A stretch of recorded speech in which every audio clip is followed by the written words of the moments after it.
Okay, so I'm Hadleigh. This is from there and back again, port in from mobile to console and back again. Uh, One thing I'll recommend is that I've got a lot of slides to go through. So you can see in the bottom right-hand corner, I've got a link to this PowerPoint, so you can come back to this here. I've got reference links throughout the presentation as well, so if you do want to find out any more information about what I'm talking about, yeah, take a photo now. I'll hopefully have it at the end as well for questions if I get there. So yeah, so who am I? This is just a brief history of where I've studied and worked at. So I've done like 3D simulation software. I've worked in indie. I've worked in like mid-sized teams, but currently the most important one is Gems of War at Infinity Plus 2. And that's what most of the presentation is, like my experiences from there. So just as an overview of topics, pretty much just an introduction of how the game was sort of in the, when we first started this port-in process, how we then went into like multiple platforms and just tips and tricks on how to deal with a lot of like dealing with so many different platforms.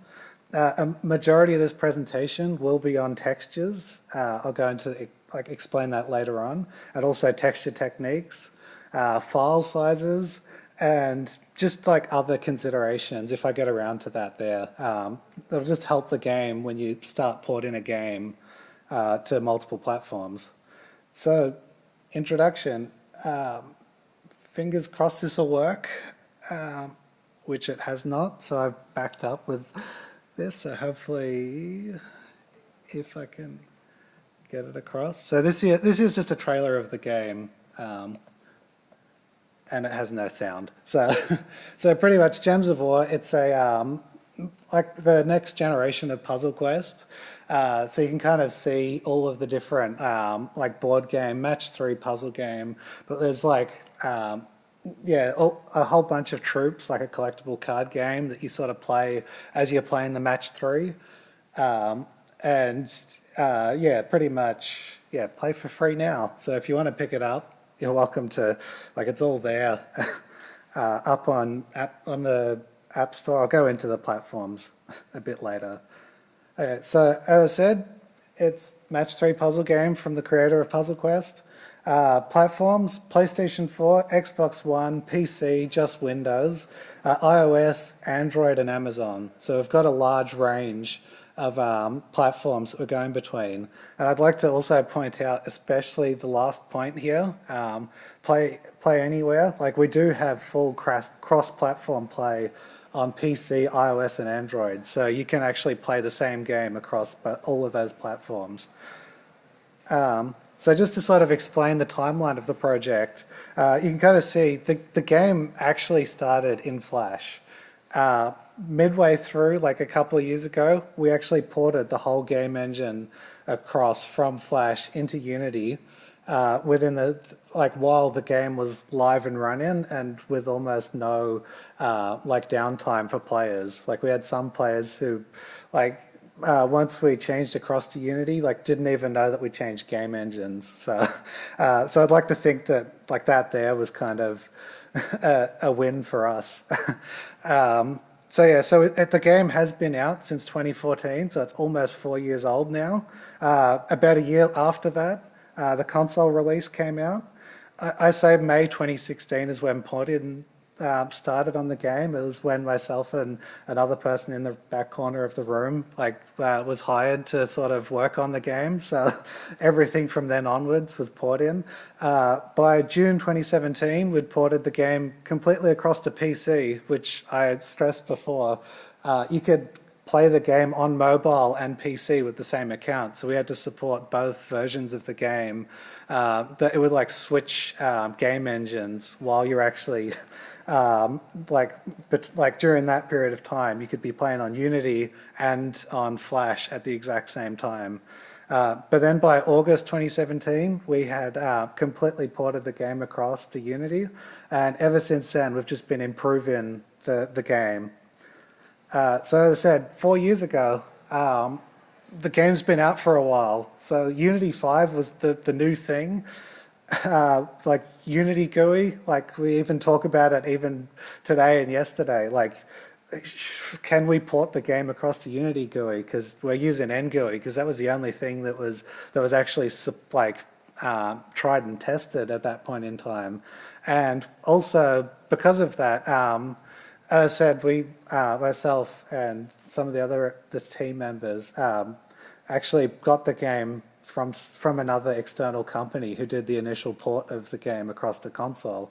So when we were talking with them, they said to never upgrade Unity because once it was released, yeah, just don't touch it. You'll break things if you do it. So I think about within the next couple of months, we upgraded to Unity 5.5. We then upgraded again to 2017.2, and now we're on 2017.4. So yeah, we kind of ignored their advice on that.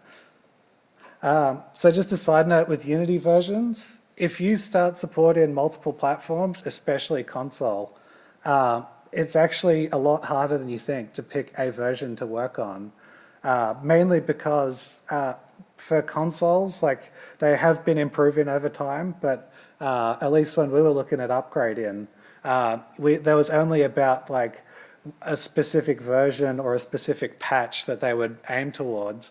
And the worst part is that like Sony had one specific version and then Xbox had a different patch in that version, and you can't mismatch those versions and work on the same bit of code at the same time. So, and we always aim to try and keep all of our Unity versions in sync with each other. So we actually had to move back a few versions until we got the latest one that would get in sync. I think this is a bit more of a case with the Nintendo Switch at the moment. So if you are looking at Nintendo Switch, they are like not as much in sync with PlayStation 4 and Xbox. They've gotten a lot better over time. But luckily, as I said, well, as I said, if you do decide to aim for multiple versions, the Unity LTS, so 2017.4 versions are probably the best place to stick to at the moment. And then you can upgrade it like whenever you want after that, and hopefully those versions will be supported. The other thing you need to be concerned with consoles as well is if you decide to release the game on console, you need to have a specific version or above of Unity and their SDK tools. So just be careful with that. But if you like if you've already released the game and a patch in, you can stay on that old version. So once you get to release, as you saw, Gems of War's been out for 4 years. So once you actually get to release, you can be running on a really old version and you're not required to upgrade unless you actually upgrade your version of Unity. So yeah, so sorry about the wall of text, but so if you're going to start porting a game, there is a lot of different aspects that you need to think of. These are things like, yeah, graphical fidelity, memory usage, frame rate, pretty much, like I'll go through all of these here without answers, mainly because these are things that you need to probably know and could hinder your progress when you're porting a game. So yeah, so for the graphical fidelity, it really depended on the device. If we had consoles, we wanted that to be as good as possible because we can support it. But if you start getting like a really old or really cheap Android device, like it probably doesn't have to look as good as a console version does. So we wanted something in place that would sort of scale the game depending on what device it was. Because of that, like we kind of wanted to aim for 512 megabyte phones, which is the lowest range on the market at the moment. Like it struggles to run the OS at that stage. But we're aiming for it mainly because the original version that we're porting from also had support for 512 megabyte devices, even if it was a bit, like could have ran out of memory a bit.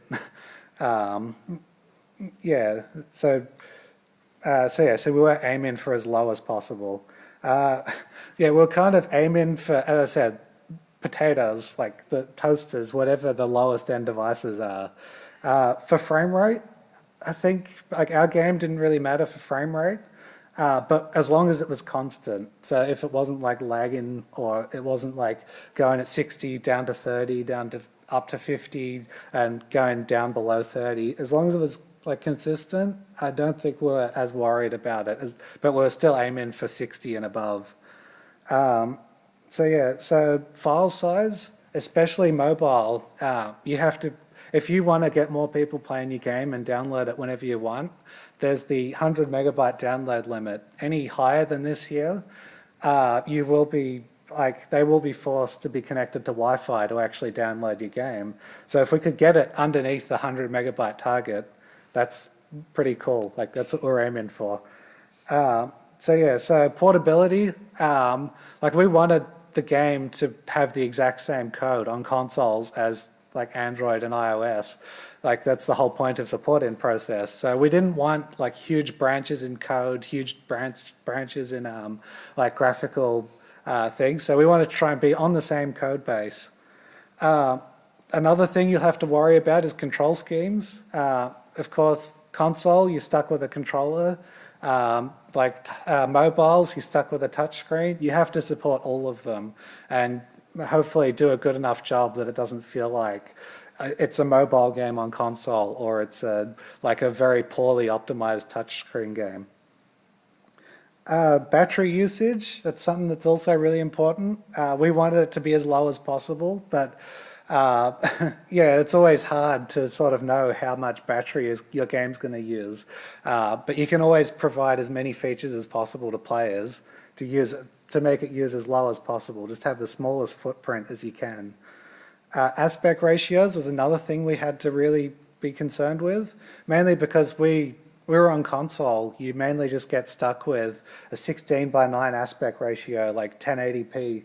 That's really easy, but suddenly you start getting to mobile devices, like you start seeing like iPads a 4:3 ratio. You get all the new like Apple iPhone X range of phones, and they're suddenly like 18.5:9. So you start getting even wider than what your normal TV goes at. So you need to start supporting all of these like weird and wonderful aspect ratios. Also, like what size do you target your game for? Like we were aiming for like everything, so the game needed to be readable and playable on something this size compared to like your phone that's like in your pocket. So I know some games also like go, oh well, this game won't really run on phones, so we'll just only target tablets. So that's another consideration that you have to have. And the last one I've got here is you need to port your, like we didn't want people to lose progress. As I said, we had people who didn't even know that the game engine swapped over. We had to keep all of their like save data, all of their game progress when we ported the engine across.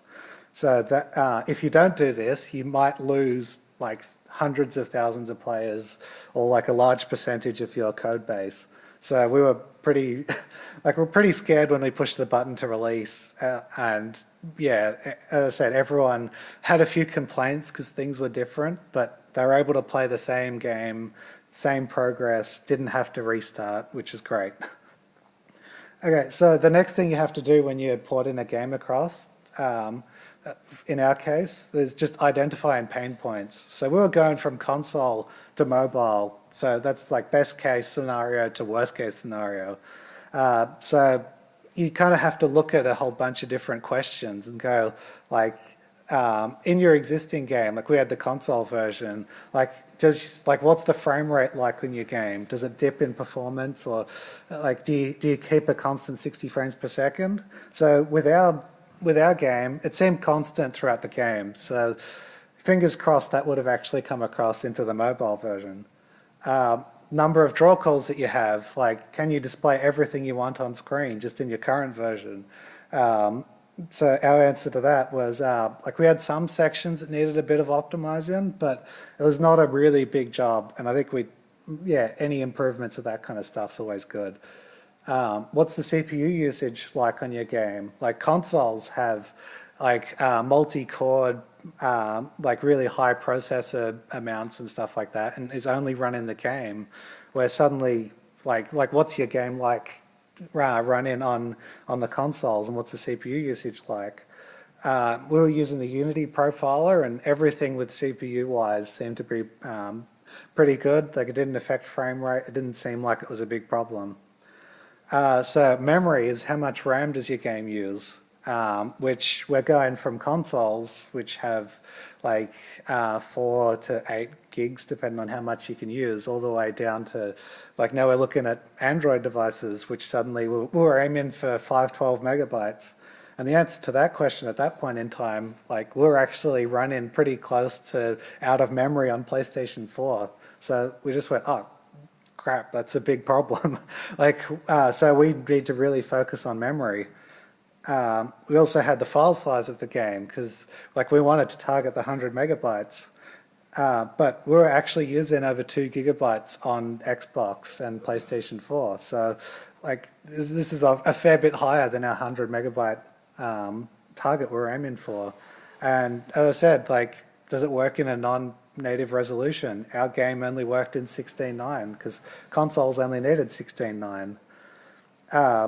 So just as a side note, I've got a few side notes through the thing. If you ever want to know, like where some of the big problems in your game are, like Unity provides all this information, but it's all hidden away. So if you do want to, like, as I said, our problem was like file size and memory. So if you want to know like what's using up the most like memory, or what's taking up the most in file size, when you make a build, Unity will actually provide all this information hidden inside its editor log. And it is a great way to tell you, like, oh, this file here is like taking up, like, as you can see here, like 4 megabytes. It's a large atlas. Like, can we look at these specific things in the game, because that's what's taking up the most memory. And as you can see here, it sort of breaks it down into like textures, meshes, animations, and all that kind of stuff. In our case, like a lot of the game is textures. So like a majority of the file size is coming from textures. But it does tell you everything from like all the way down to each like script that you add into the game, but they're almost inconsequential. And just another note with this here, it doesn't include anything in stream-in assets. So you can see the final number for our like the complete size. If you add all of those numbers up above, it doesn't equal the final size. So if you have anything in stream-in assets, that is not included in the, like it doesn't point it out as a specific item in that list. So yeah, so multiple platforms. So when you designing for multiple platforms, there's like certain things that you just want one platform to do, but not another. So you don't want to be trying to sign into the PlayStation network on an Xbox, or purchase Android items on an iOS device. So pretty much you need to design the game with that device, like any of those specific bits of code in mind. And there's actually a fair few useful tools that are built into Unity. So this, the first thing that we have is just platform defines. You can actually cut out whole chunks of code depending on the platform. So if you just put in C# or in JavaScript, if you just do #if and then Unity _ and then editor, that bit of code that's wrapped inside that define there will only ever run in the editor. So if you have like debugging tools or anything like that, you can put it in a #if Unity editor, and that there will actually cut it out of the game when you make a build. That's the same for like PC. There's different versions of it, so you can just have standalone, or you can have _win, which is just Windows, OS X, which is just Mac, or Linux, which of course is Linux. Mobile, there's iOS, so it's all Unity _iOS, Android, or WSA or tvOS. So that'll only compile that bit of code for those devices. And console, which is PS4, Xbox One, and Switch. Another thing that you'll probably need to know about is Unity versions. So it's probably better if you're designing tools or something changes over time and you need to upgrade Unity. there's a lot of things that are actually like getting obsolete in the latest few versions. But if you wanted to actually port your code across, you can go if Unity underscore and then 2017, that code will only ever run on a 2017 version of Unity. You can actually break it down then into like version numbers, so 2017 underscore 4, or you can also add in the underscore 1 at the end as well to make it just a specific version. But I found that there's sometimes a trap, because if you put all this code in there just for like 2017 and suddenly you upgrade to 2018, all that code doesn't work anymore. So I believe it was like version 5.6 onwards, I'm not 100% sure, but ever since then they've added a or newer at the end. So if you put in 2017 underscore 4 underscore or newer, that will actually compile on 2018, 2019, and you won't have to worry about that anymore, but it won't run on anything underneath that version. And the other type that's there as well, which is useful, is debug. That one there will only ever run on development builds or in the Unity editor. So if you're trying to test anything for like any bugs or profiling or anything like that, it's best to wrap it in a if debug tag. We've also got custom defines that you can make. So these are done in the player settings. So you can see the example here. As I said, one of the platforms that we support is Amazon, and it's really hard to tell just from a platform whether it's Amazon or Android. So you can custom define that as a symbol inside the player settings. You've also got per file defines. So at the top of a C# file, you can do a hash define and then anything in there. And then if you decide to use that inside the code, that'll be enabled just for that file. But if it's in another file and it's not defined at the top, then that code won't be added to your final build. There's also global defines as well. I haven't personally used them, but if you have like any specific things for your project, you can actually define them inside the assets folder and then msc.rsp. If you put any defines inside there, which I believe the reference link there goes a bit more information into, like that'll be defined for your whole for any platform across your whole project. But if you have tools that go across projects and it branches inside that, it's useful to use the MCS file there. And as I said, the main thing to be careful with is when you use platform defines and you put in like PS4 or Xbox One and you're not actually in that mode in Unity, that code will not compile at all. So you do have to be careful when you're using these, because if there are any errors or something inside that bit of code, you won't know it until you try and make a build. So just be careful, like don't overuse it, try and wrap only what you need inside it. The other thing that's useful is plugins as well. Hopefully it's pretty straightforward, but when you import a plugin into Unity, it sort of gives you the window that's on the left-hand side there, and you can exclude them for specific platforms and only add them in for like the platform that it's associated to. So you don't need to bloat the rest of your game with like iOS purchasing on an Android device. There are also special folders, which is like inside the plugins folder, called Android, iOS, PS4. I'm not sure if there's an Xbox One in there, but those files that are in there will only be compiled on those platforms. And for these things here, as I said, it's really great for things like in-app purchases, which like require a bunch of different platforms and bits of code for each one of those, and anything like native plugins. So like I'd recommend taking advantage of that. And the other thing is, switch in platforms. For most games, like any small games, this here is probably a inconsequential part of it.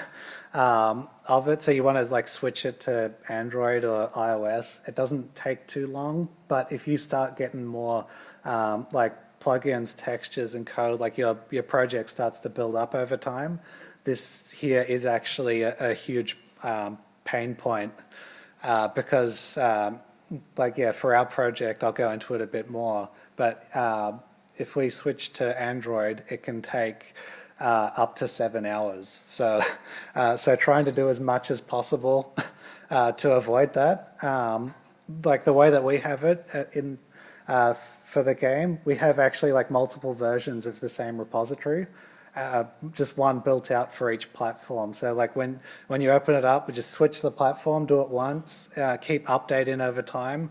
It just saves a lot of time because like actually go and switch platform. Unity loves having multiple instances open of the same project but inside a different directory. So so I found if you ever decide to go for multiple platforms, that there is a useful way to do it. There's also using just a completely different PC for each platform if you're lucky enough to own that many PCs that you can actually develop on. But the other way to do it as well is Unity's actually got an editor option to only compress assets on import, you can untick that and it won't compile any of those assets when it'll only ever change the code, not any of the textures, which makes things a lot faster. And yeah, then the other thing when dealing with multiple platforms is texture overrides.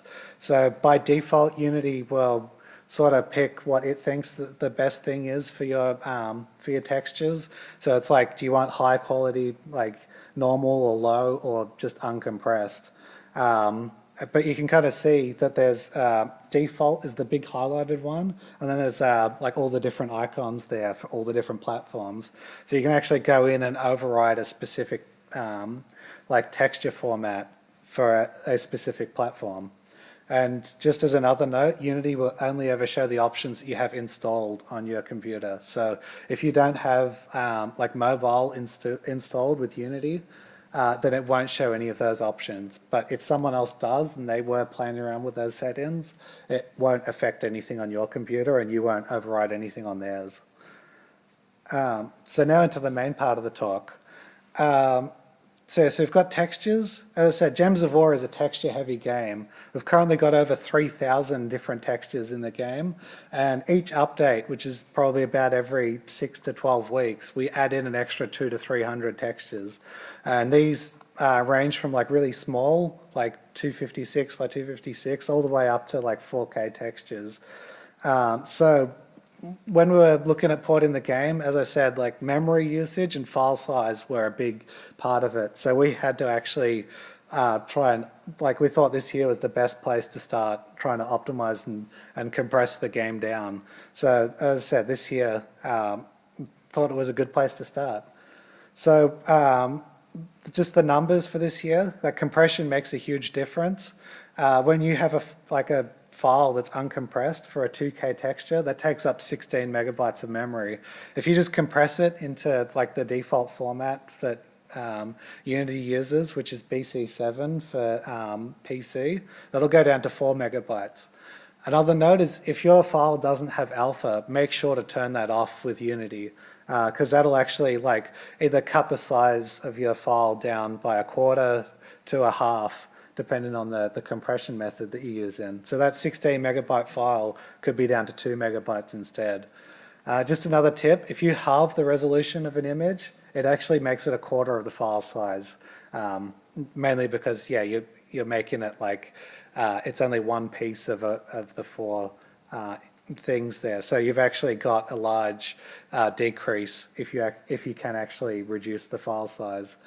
And yeah, there is I'm going to talk a lot about compression, and there is actually a lot of difference between compression qualities and depending on the type that you use in. So I'll try and just the final tip there. Texture compression happens on the CPU. So if you have a higher end PC that has 4 cores, 8 cores, it'll do it'll compress about 4 to 8 images at the same time. So some of the things I'll talk about will actually be quicker over time on a faster computer.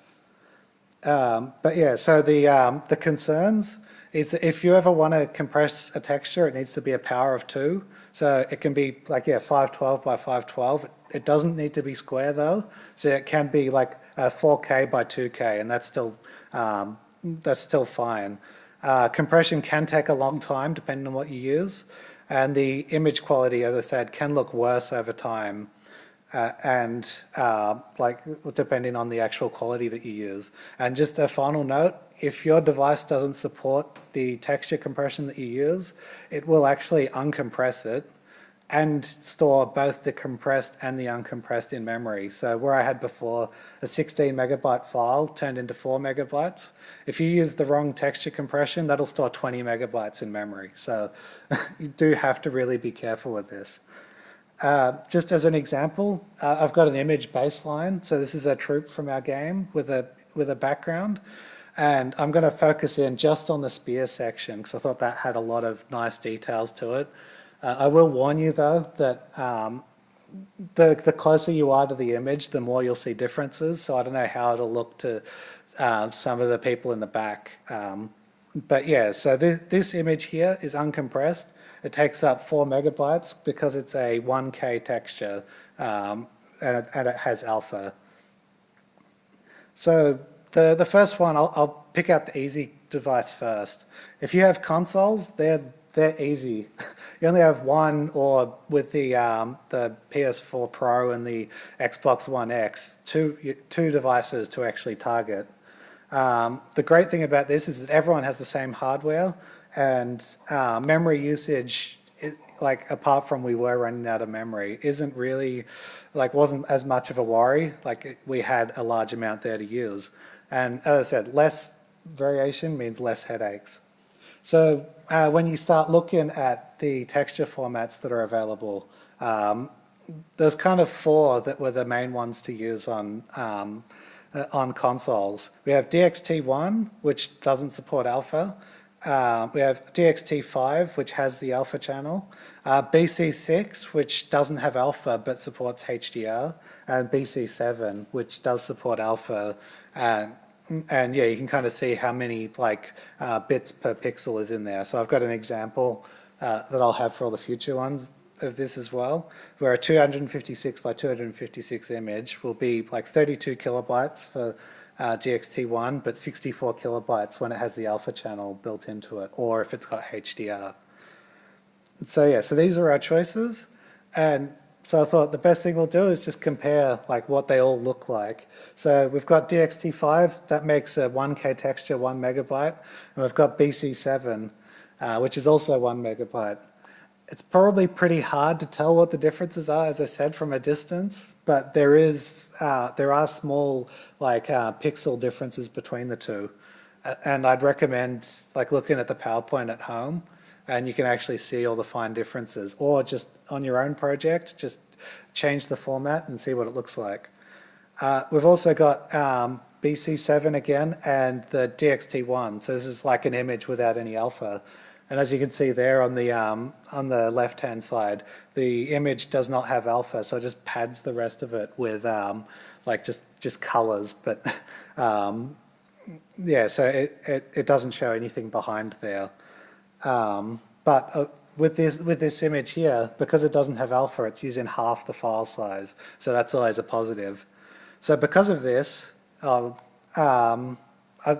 other thing is compression time. So when you're actually compressing an image, it does actually take a bit of time. It might not matter as much for your project, but as I said, for us, we had over 3,000 in there. So when you start adding up, if it's just uncompressed, it's 0.33 of a second per image. And that builds up over 3,000, but that makes an actual, going to 1.4 seconds per image, makes a huge difference. It takes a lot longer. So yeah, so you can kind of see, DXT1, DXT5, they're all pretty, quick, but the better compression ones actually start taking a lot longer. So because of this, we actually found that DXT1, because of the half file size, we thought, yeah, let's use it. it's going to just save on like, yeah, half of whatever the image is going to be. And if the image, as I said, doesn't need alpha, then we don't need to add it. So then the other main contender was, what thing do we have for alpha? So we had a choice between DXT5 and BC7, and BC7 looked better. So sure, let's go use it. But then things start getting a bit harder when you go to PC and Mac and Linux. Suddenly there's so much variation. So you've got like different CPUs with different like specs of how fast they are and how many cores. You've got different graphics cards. You've got different amount of RAM. You've got different operating systems, and all of those all make a big difference. So probably the questions you should ask, like, who is your target audience and what devices are they using?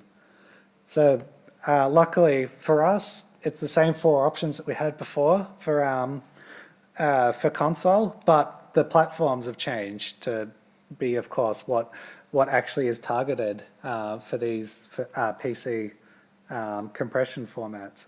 So for DXT1, that'll run on pretty much anything. DXT5 will run on anything, but BC6 and BC7 actually only run on anything that's DirectX 10 or above, or DirectX 11 and above, which actually like will cut out anyone like that. If someone on a DirectX 9 card starts to run your game and you have BC7 compression, as I said, you'll now have like a 16 megabyte file and a 4 megabyte file. Like, it'll decompress the image whenever it'll try and run on their computer.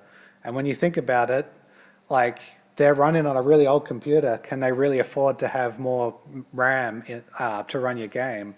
So you kind of have to think about all these kinds of things when you're choosing a compression format for your game. So just to compare again, they're the same as before. So you just so you can kind of see any of the differences, and the time takes the same amount of time. But we actually had to scrap BC7, even though it looked a lot nicer, because we wanted to actually support people who are running on the lower end devices. So we had to pick DXT5. So there's a small graphical drop between the two, but it was worth it so more people could play the game. So because of, as I said, BC7 only works with DirectX 11 or above, we had to pick the lower one. And so we'll go back to the question of, like, who is our target audience? Luckily, we actually have some of this information. Like, these are of actual players and their devices that they use. So the first person that we've got here, someone has a 1080 Ti, like top of the range from last year card. So they should be able to run anything. We also have people who are running the integrated graphics from computers and laptops about 5 years ago on there. We've also got then like other dedicated graphics cards, but this one here was actually released in 2010, so it's 8.5 years old, and these are players of our game. It starts getting even worse. We start getting integrated graphics cards of the Intel Core 2 Duo devices, and these are people who are still playing our games at the moment, and this here is 10 years old. And then the worst case that I found was the GeForce 8400, which is an 11.5-year-old card. And this year was sent in by one of our players going, like, we're playing and loving your game. So we wanted the game to, we have information saying that we have people who are running on really low-end devices. And if we chose to use the better compression format, we could have lost those people. They'd go, the game's crashing, don't want to play anymore, or move on to the next big thing, or the next thing that'll at least run on their computer. So I'll move to iOS. There's a lot less variety of iOS devices, but there's still 11 years of phones and tablets that are out there. So what generation do you support and what do you target?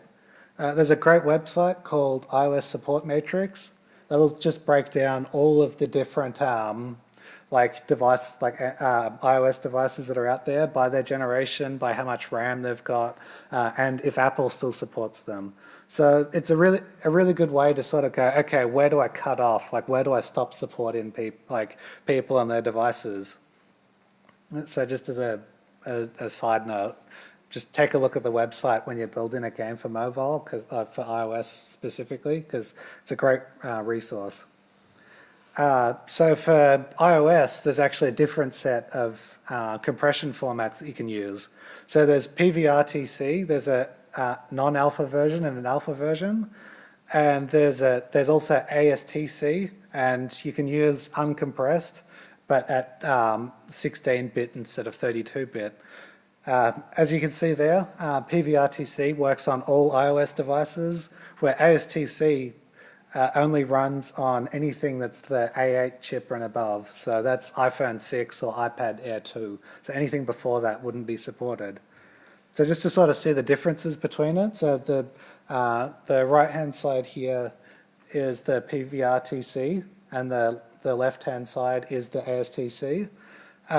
There is a tiny bit of difference between the two, quality-wise, especially around the spear, that you can start seeing a lot of the artifacts are on like diagonal edges compared to the ASTC one. But as you can see, the PVRTC actually takes up half the memory and file size as well. So there's a bit of a trade-off, like you get a bit less quality, but it's you get a benefit of the file size. You can then actually see what it looks like when you start going to like lower bit rates. So the PVRTC 256K one, the 2-bit one, you could start noticing a real degradation of quality. So we kind of had to throw that one out.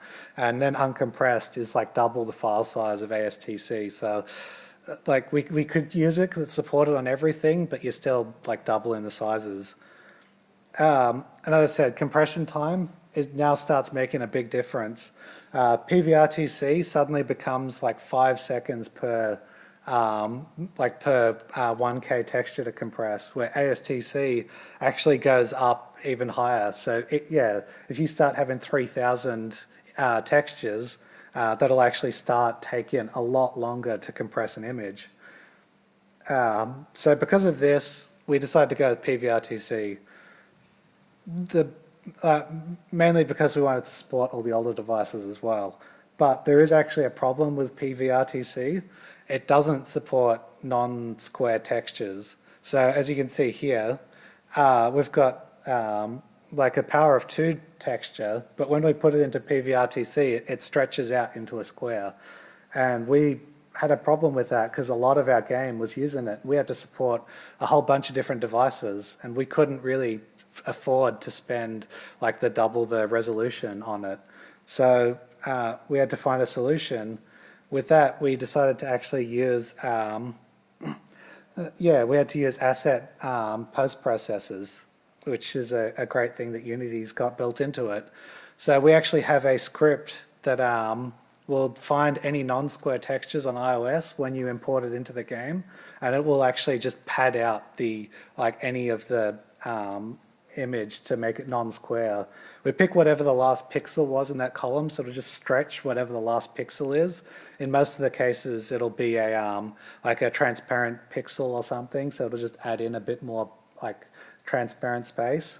And to be honest, like this here worked for our situation because as I said, we're using NGUI and another system which only really references things from the bottom left-hand side of the image. So when it's trying to cut out a sprite, if you just pad the top, it'll still get the same dimensions and it'll be correct. So that might change if you have are trying to use this same compression format for your project. So yeah, as I said, asset pre and post processors, they're awesome. They're built in for audio, textures, meshes, or just any other asset that you import. The one thing that you do have to be careful with is if you do make changes when you're switching platforms, you might have to revert those changes when you're switching out of it again. So I've actually provided code samples on the slides as well. So if you want to see like the code that actually does this, you can find it on the PowerPoint. Now we've got Android. Android is the worst. We've got like 21,000 plus unique devices according to Google on their spreadsheet on how many devices they support. All of them have different parts and specs, and they're worse than PC because they're all worse than PC. And because of that, we've actually got a bunch of different formats that we're actually allowed to use. We've got ATC1, which doesn't support alpha. We've got ATC2, DXT5, and uncompressed 16-bit. As you can see again with the platforms, anything with a GLES2 device, that there is like really old devices only support that, where ETC2 actually supports only newer devices. And you can kind of see the differences, of course, with ETC1 without alpha. And then, of course, like uncompressed and DXT5. And suddenly the compression time starts getting up to like 9.5 seconds and 13 seconds. So again, across 3,000 textures, that makes a huge difference. So it came down to ETC2. It looks a lot nicer. It runs, like it's easier to implement, but it doesn't run on as many devices, where ETC1 runs on everything, but it doesn't support alpha. So can we afford to lose the older players that are playing our game? So I thought I'd actually go into statistics and see how many people it'll actually affect. Just for this year, 21.6% of players will probably not be able to play our game if we decided to use ETC2. And just to double check it with Unity, there's Unity statistics, which they've discontinued, unfortunately. They've moved it somewhere else in the Unity analytics. But even that there sort of had the same trends of like, it was 34% last year, and it is getting lower. So because of that, we had to actually pick ETC1.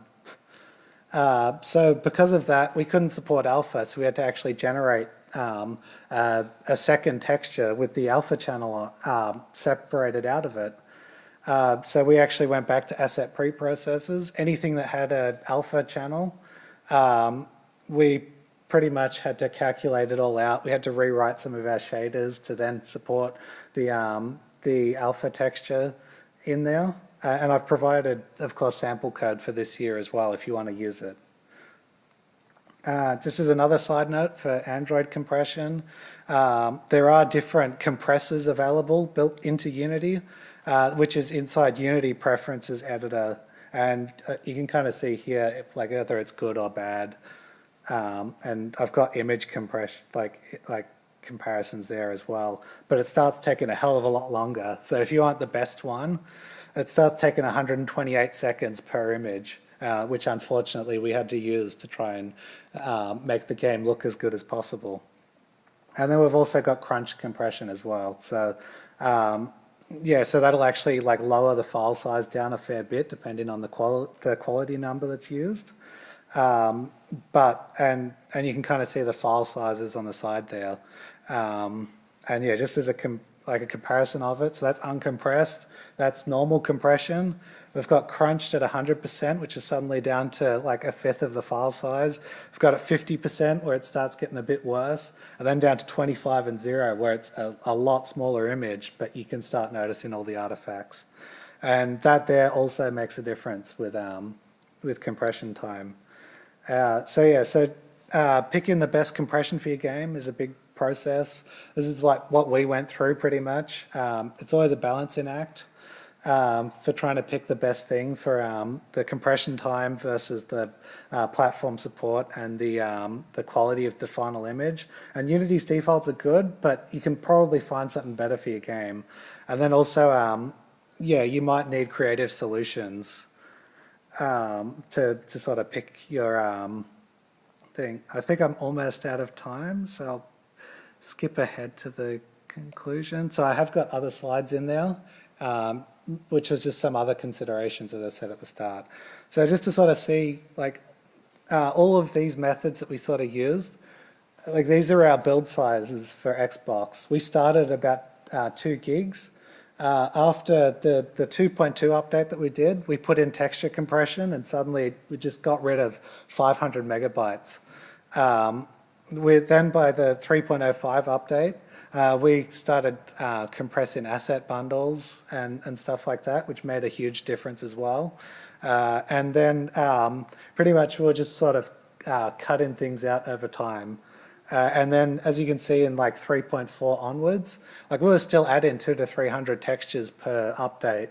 So we're finally at the stage that like this is the normal growth of the game. So you can kind of see like we're still having those normal growth values on the like right at the start, but we were just cutting down things like all the time. So we were able to actually get it down to under half the size. So just to conclude, optimizing console to PC is hard. Then from like mobile, from console to mobile is even harder. Just be careful with the texture compression that you use. Just try and pick what looks good for your game. Make sure that it doesn't affect who can play a game and the footprint of their device. So whether it takes up too much file size on their devices as well, and also how much it affects all you guys as well developing the games.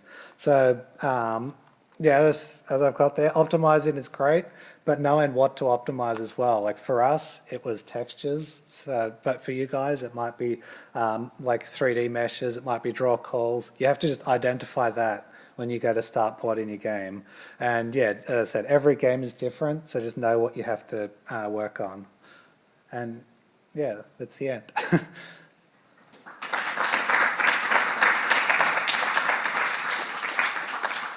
So do we have time for questions? Or? One. Any questions? Yeah, sure. With the Android approach, you mentioned that you have to split up your textures into like an alpha channel texture as well as the RGB. Yeah. Did you have to worry about like texture memory ceilings on those same devices by having both textures? There was kind of still a problem, but if you did compare the numbers that were there just to the file sizes, because it was ETC1 and it didn't have the alpha channel built into it, it was actually half the size of ETC2. So you could actually store two files in the same file size. So luckily, it didn't make as much of a difference for us. But yeah, we did like cut down on a lot of other things as well. To sort of make sure that it would work on like the really low end devices.